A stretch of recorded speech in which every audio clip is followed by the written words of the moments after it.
Her şey dolarla mı alınıyor? Buğday dolarla mı alınıyor? Pirinç dolarla mı alınıyor? Her şey dolarla mı? Dolar düştü gene aynı, her şey yerinde. Gübre %100 zam yaptı, %10 indiriyor diyor, ben indirim yaptım. Nerede indirim yaptım? Dolarda da %40, %50 hepsine zam gelmiş. Biliyorsunuz.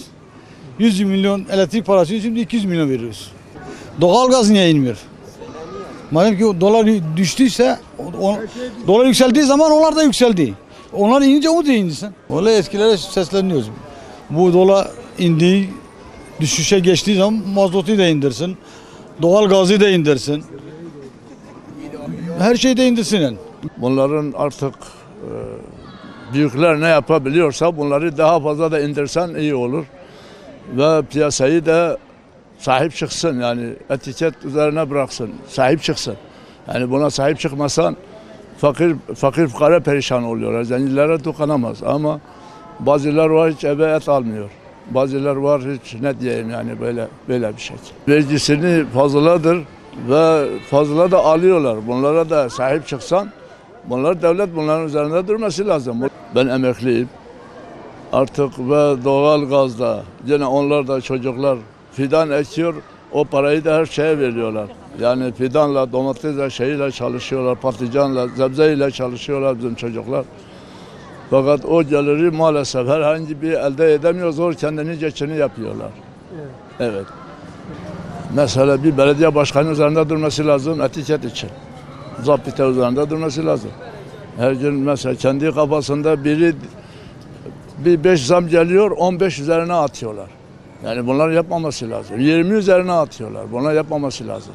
Hak neyse o. Alış kaça alıyor? 2 lira da üzerine koysun, 1 lira üzerine koysun. Neyle kurtarıyorsa öyle yapsın. Mazot, benzinle öyle. Diğer şeyi de öyle. Bunların fiyatını daha söylüyorum ya. Düşürmesi lazım. Yani o düşüyorsa bu da düşmesi lazım. Madem ki dolarla alıyor. Halbuki dolarla bazı bir alakası da yok. Yani bu şekilde bunu yapması lazım. Zamlardan çok şikayetçiyiz.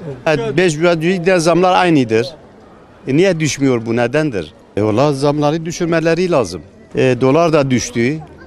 Ona da düşürmeleri gerekiyor. Öyle indi düşürsün bu zamları. Doğal gazın, akaryakıtın her şeyi. Yetkililer el atmaları lazım. Vatandaş mağdur durumdadır. Yani herkes buna uyanık olması lazım. Fiyatları araştırması lazım. Yani biz vatandaş olarak bunu sorgulayamıyoruz.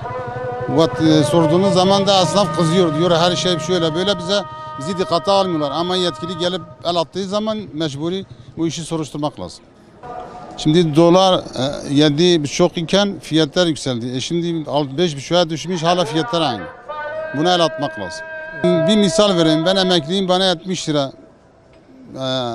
İkinci dönem 70 lira bir zam vermiş ama benim maaşımdan 700 lira ermiş.